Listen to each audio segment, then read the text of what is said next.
Welcome to the You Are a Philanthropist podcast.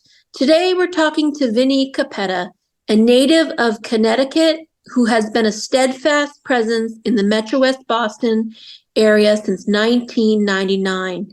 He has dedicated his life to the service of others through his roles as a counselor in residence at Crossroads Community Church in Framingham, Massachusetts, and Check Your Compass Counseling Ministry, with a profound focus on grief, trauma, and mental fitness for Christians. Dr. Cappetta brings a deep sense of empathy and expertise to those navigating life's most challenging moments. Alongside his professional endeavors, Vinnie cherishes his role as a husband to Heather and a father to 3 daughters, navigating the joys and challenges of parenting across the stages of college, high school, and junior high. His commitment to faith, family, and the well-being of his community underscores his passion for individuals, helping them find peace and resilience through the transformative power of counseling and spiritual guidance. You are the kind of person who wants to improve the lives of others, but you need to take pride in your everyday actions. You Are a Philanthropist believes that every act of goodwill deserves to be recognized as philanthropy. Each individual action you take impacts another's life. Believe that what you do makes a difference. So call yourself a philanthropist and start a ripple effect of generosity that boomerangs back to you. Go to youareaphilanthropist.com/shop. Style your outside to match your inside. Choose a t-shirt, hoodie, or bag to show how much you love giving to others. That's youareaphilanthropist.com/shop.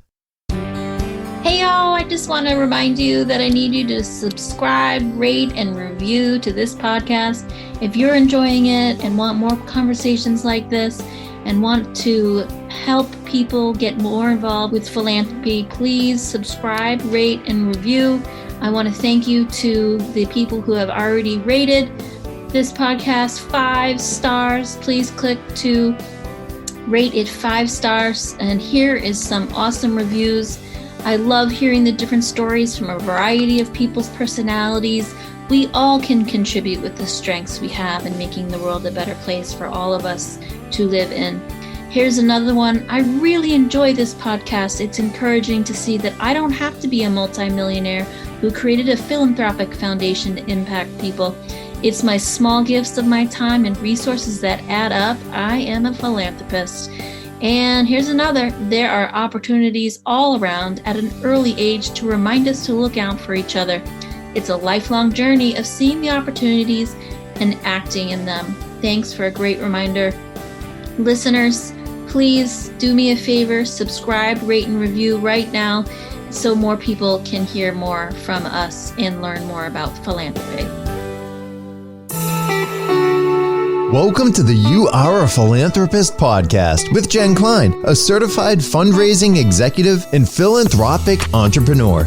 This show is dedicated to empowering and inspiring you to make a difference in your community and our world.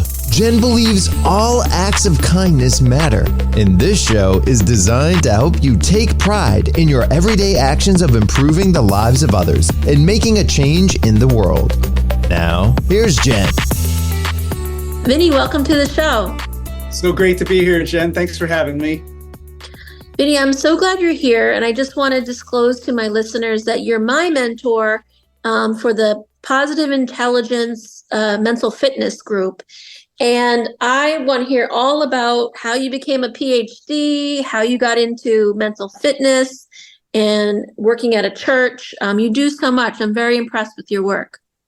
Well, thank you for the introduction. I'm happy to answer any questions that you ask. Awesome. So where do you want to get started? Should we get started with what happened in 1999?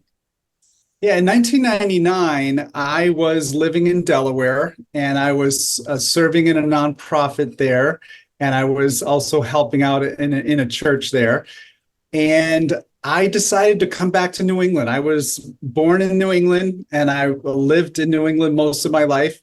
I had 4 years of college in Florida, and then I had this year and a half or so in Delaware. And I said, you know what? there's something about New England that I just can't get out of my head. So I decided to move here to help establish a new church. And there's a long story behind all that, but it turned out I didn't start the church that I thought I was going to start. I ended up in another church that was getting started with a different person than I thought I was going to be working with. So it was a long road, but yeah, that's how I got to Metro West Boston. I took the long route to get here. It was a very painful experience, but in the end, I spent 7 years helping establish a church that started in Framingham, Massachusetts, then later moved to Marlborough, Massachusetts, and then later merged with another church, the church that I work at now, that I'm a counselor in residence at. That is great. I just love that you came back to your roots, and it is February now, and we are in the doldrums of winter. And Yes. I wonder if you missed the snow. I think I did miss it. I mean, we probably got a little dusting there in Delaware, but I was like right next to the Mason-Dixon line. And so I definitely missed my New England four seasons and all that. And so came back to reality, came back to my roots. I have visited your church, and I have been a part of your mental fitness positive intelligence program that you're running right now. Tell us when that got started. So that's an interesting story. I'm a counselor and I work mostly with grief and trauma. And one of my trauma clients found an assessment on a website. I had sent her to the website to take one assessment, but she found another one that I wasn't aware of. And so when I took that assessment, what it told me was that outside of neutral times, my brain was only working for me 55% of the time. So 55% of the time I was feeling joy and contentment and calm, but 45% of the time, again, outside of neutral times, 45% of the time, my brain wasn't working for me. I was discontent. I was angry. I was frustrated, all the negative feels. I had no idea that it was that bad. And so when I saw my results and I realized that the goal would be to be about 75% in your thriving brain and only maybe 25% in your survival brain, which is like optimal, I realized I have a lot of work to do here. So I did a 6-week experiment with some of my friends.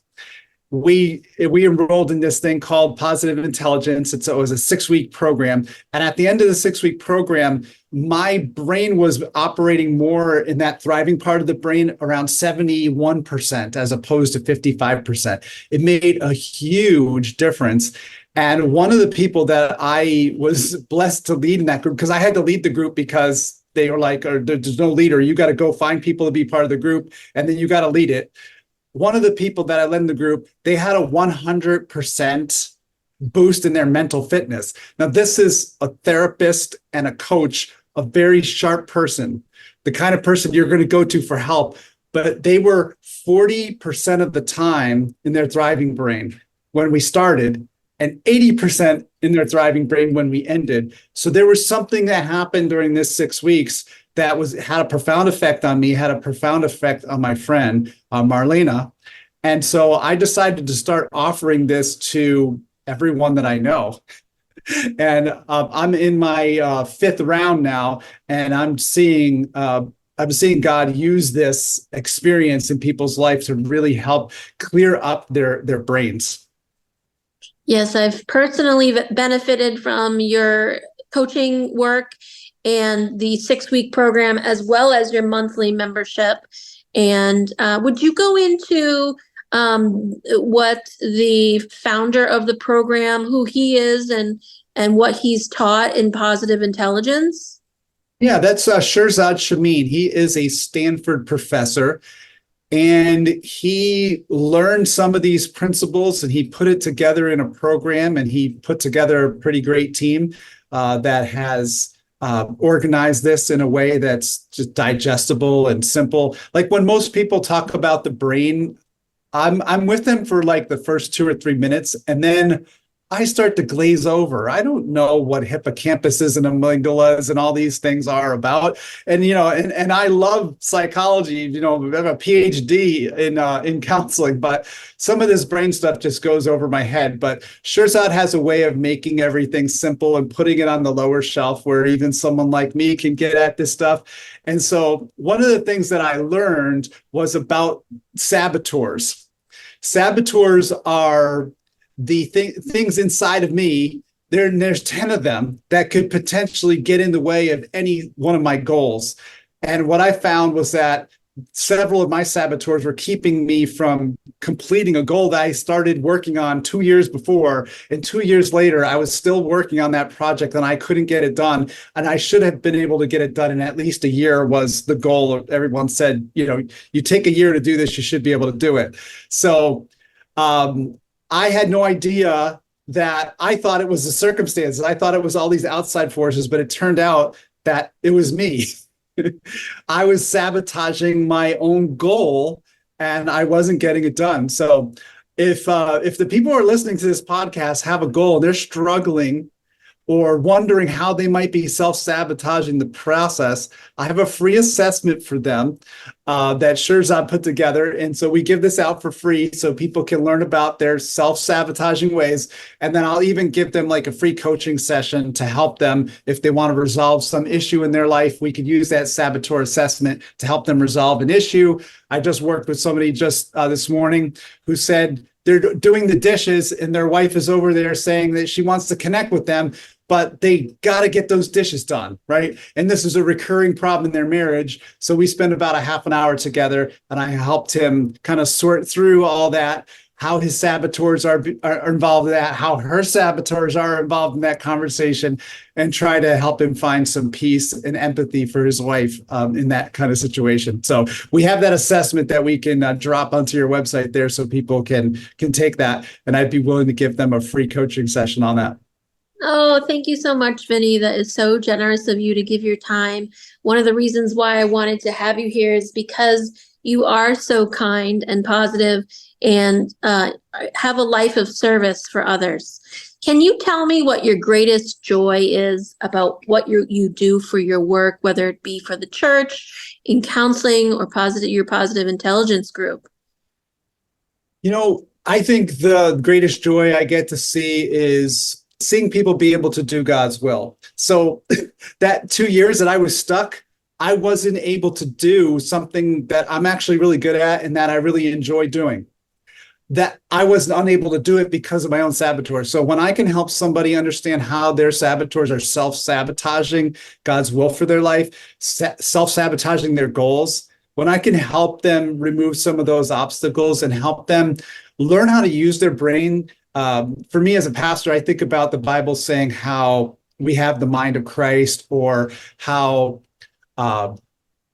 just the idea that, we can love God with all of our minds, right? So if I can help somebody clear up their mind so that they can love God more, so if I can help someone clear up their mind so that they can reach that goal that they're working toward, when I can see that go on. And I think also what's the greatest joy for me, both in this PQ program and also in some of the intensive counseling stuff that I do, when I'm able to help people and see the light bulbs go on, and I don't have to be the hero, I don't have to be like the answer man. When the person learns it for themselves, it's like a kid, you're playing with a kid and they figure something out and you didn't tell them how to do it, and that light bulb goes on. That is the moment I think that brings me the most joy, because I'm saying to myself, this person gets it. This person will be able to get it. Even if they stop meeting with me this week, like they'll be able to, like God will be able to speak to them. They'll be able to figure things out. And I think that's probably one of the biggest joys in my life.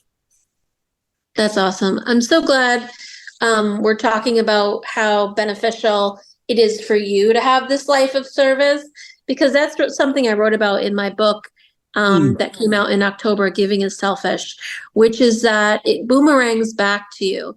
The good that we put into the world, I believe we're hardwired by God to serve, just as Jesus served his community.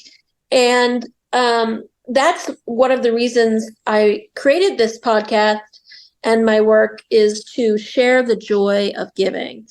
And I'm curious what your advice would be for those who are maybe worried or concerned about adding volunteering or a life of service in some way in getting started. Mm. I remember back some years ago, I took some training, some business training to get involved in a particular project. And one of the mentors asked me, why? Why do you want to do this? Why do you want to get involved in this? Why do you want to make X amount of money or whatever it was? And I thought that was a really great question. If you don't know your why, then why are you doing it, right? So the goal that my wife and I set when we did that was to give away $1 million. I call that a big, hairy, audacious goal, right? The BHAG, somebody called it. Big, hairy, audacious goal. I kind of set a goal that I thought maybe I would never be able to attain. And that was kind of the point, is that I'm always going to have something to work towards. So when we set that goal, it turned out that whole business venture thing didn't work out the way that I thought it would, but it taught me some really great skills that I was able to transition and actually set myself up financially in a good way. But the goal that we have has always remained there. And one of the things that I noticed was that I told myself, as I started getting into this, if I'm going to give away $1 million, that means that almost every chance I have to give to a nonprofit organization or to give to some project, I'm going to have to take that opportunity. I'm going to have to maybe even look for opportunities to give if I'm going to give away that much money. And so it has gotten me to the place where I'm giving to missionaries in Africa and giving to a retreat center locally that has retreats there where people can go and have days of quietness to sort through the mess of their lives. And so it's led me to places I never thought I would go, but that goal in itself has motivated me and propelled me. And so I would encourage people, well, if you're not going to live a life of service, what kind of life are you going to live? And if you could fast forward to your later years, like, maybe 5-10 years before you die, you're still healthy of mind and body. What are you going to wish you would have at that point? What are you going to wish you would have done today? Almost all of us at the end of our lives are going to say, I wish I would have lived a life more of service. I wish I would have given more. I wish I would have given more of my money away to help people and make this world a better place. So that would be my advice, is to get started. Obviously, I had to get started small, right? On that giving away the $1 million, started giving it away $25 at a time. So yeah. I love that. I love that you live your mission. Not only do you have a career that gives to others, but you also financially give to others, which is a component I don't often talk about because I really believe that your time is your biggest capital. And when you're giving your time, you're giving a piece of yourself that you'll never get back. And that commitment to others, service to others is really valuable, but so is giving back and stewarding the resources that we've been given by God. Yeah, and I love that focus that you have on giving time and energy, because I think that's just as important. The giving of time, the giving of energy, and yes, also the giving of finances. One of the things I realized as a counselor, as I began my counseling ministry back around 2008, I noticed that some of the people either couldn't afford to pay for their copays or couldn't afford to pay their deductibles, or maybe they didn't have insurance, or maybe their insurance had a high deductible, whatever. I realized that some of the people that wanted to see me couldn't. And so at first I gave of my time, and what happened was I was being asked to give more and more of my time. And eventually I realized I can't feed my family and give all this time and energy to the people who really need it. So what we did is we set up a scholarship fund in the counseling ministry that I'm a part of, and people that have means can put money into invested into our ministry. We put it in a scholarship fund, and then whenever someone comes along that needs help, We find out what their need is. We ask them to give toward their counseling, but then we will match and help them as well so that their bills can be paid and they can get the help that they need. So I love that idea of that's how I got into the scholarship fund, was by giving some of my time and energy and realizing that I needed to get some help, that I wasn't the only one that was going to have to sacrifice, because I would eventually hit that wall. So. Oh, Vinny, I just love talking about that, because it's also something I wrote about in my book, is the value of self-care. And what I hear you saying is that you had to put a limitation on what you were able to give because you needed to give to yourself. And Yes. I really value the verse that Jesus said, love your neighbor as you love yourself. And so I really see it as in equal measure, are you giving to others and giving to yourself? So I call it this giving scale. It's a balance. Okay. And so what you're talking about is a balance. And when I became a mother, my giving balance became off kilter because I was giving so much to my children. And that was a big learning lesson for me, and one that I'm able to balance a little better these days as I'm in year 8 of parenting. But I love that you talked about that you had to practice self-care, and you found a way to continue to give, which is creating that scholarship fund. So I just love that, Vinny.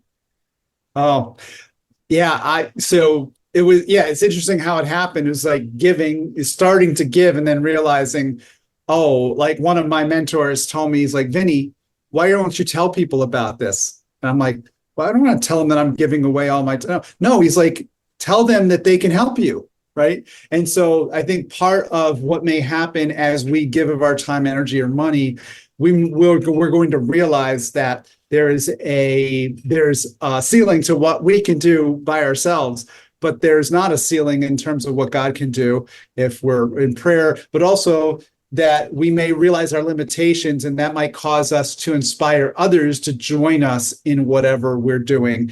And I think that can make a huge difference when we're doing this in community. Yes, I totally agree. I'm curious when you think about the problems in the world, what you want to see change and what your vision of a better world is.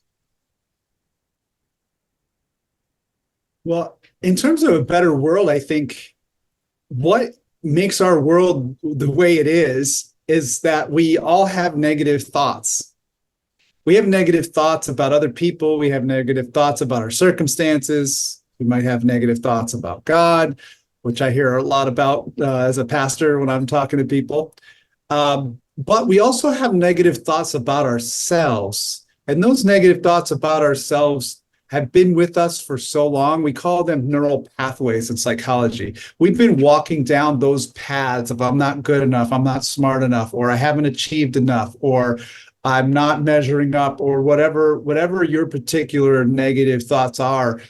And those are sabotaging to us. So I think a better world would be if we could help people understand those thoughts, help them recognize those thoughts when they're happening, and help people get out of that survival-based way of living and thinking, and help them get over to that part of their brain where they're able to want to motivated to want to have a life of service, where they're motivated, they're full of love for themselves, that they love themselves, that they have empathy for themselves. And that's where it has to start, right? Like, I have to realize that at one point I was that kid that needed counseling that couldn't afford it because I had a single dad, right? So that's what motivates me, is empathy for myself in that condition, motivates me and gives me empathy for others. And so helping people explore all the reasons why things may be the way that they are at a particular time. Just a love for discovery, right? We love to vent, but what if we were in that thriving part of our brain more, and we were just loving to discover why why is this? Why am I working on this project for 2 years and I can't get it done? Let me be curious about that, not beating myself up about it, but let me be curious about all the factors involved here. And let me, in that thriving part of my brain, be able to innovate and figure out what are some potential solutions, right? Right now, what would be some out of the box thinking with the Palestinians and the Israelis and the conflict that we have there, or in Russia, in Ukraine? The ways that we've been thinking about these problems isn't working so far. What if we thought outside? So I think these things, these are the kinds of things that could really change our world. Obviously, we live in a broken, fallen world, and I think it's always going to be broken and fallen, but I think we can have a little bit more fun along the way, and we could be less sabotaged and use the brain that God's given us to help ourselves, to help our local area, our county, our regions, and our countries. That's beautiful. I know I want my listeners to know how to find you. But I've learned so much from you, and that's what I love about this podcast is, sure, I've been in fundraising for 20 years, almost next year. But having these conversations with people who are like you, giving a life of service, and philanthropists, I want my listeners to find you, but I also want to know if there's anything else you'd like my listeners to know. Well, I would say you asked like about inspiration and all that. And I think for me as a pastor, Jesus is my biggest inspiration. I mentioned being a 10-year-old boy needing counseling. The reason I needed counseling is I lost my mother and my stepfather to very violent deaths right before my 11th birthday. And Jesus pulled me out of that pit of despair that I was in, wanted to take my own life at that time, and gave me a hope and a firm place to stand. And, I want to bring that kind of freedom to people who are grieving right now. So that's why I work with people in grief. But also what I experienced was trauma, because I actually saw the crime scene where my mom and stepdad were murdered. And so that's why I like to come alongside trauma survivors, because I know what that battle is like. And then I guess what I wanted to say to your listeners also, in terms of your focus on giving back. So that's what motivates me to give back. But I think you had a question that you asked me about what advice would I have so people can discern what they should do and where they should start. I would ask people just to look around at the relationships that they have. What are the people that you admire? What are those people doing with their time and talents? I have a friend that works with refugees that have moved to the Worcester, Massachusetts area. And so I started giving to that individual because of the work that he was doing. I have an acquaintance that was working in college campuses, working with students, and I was inspired by what he was doing. So I started giving to him so that he could do that work. I have friends that provide support groups for pastors who may get burned out, or pastors who don't want to burn out. And so they have an organization that brings pastors together to encourage them. So I started giving to that so that could happen. And then I have friends that are involved in a retreat center. And so I started giving there. I have 3 people that I met from Africa, and I started helping with the things that they're involved in. So I think we give where we have relationships. We start where we have relationships. We look for opportunities. We pray about where we can give. And then we start giving small amounts of time, energy, perhaps money. And then we see what the results are. If we like the results, maybe we give even more. So that's a little bit about what I would say to your listeners. If people want to reach out to me, our website is called Check Your Compass. The word check, the word your, the word compass. We have, if you go to checkyourcompass.org/donate, we have a place there where people can donate to the scholarship fund so we can help people that need it the most. And if people want to get the saboteur assessment to figure out what's getting in the way of their goals or them giving of their time, energy, and money, then they can go to checkyourcompass.org/sabotage. Sabotage. And we'll put that on your website later if people just want to click on the link. Absolutely. Vinnie, I want to thank you for your time, your knowledge, your experience. You're just really making a difference in the world and for me personally. And I encourage my listeners to find you online and reach out to you. And I thank you for being here today. Thanks for having me.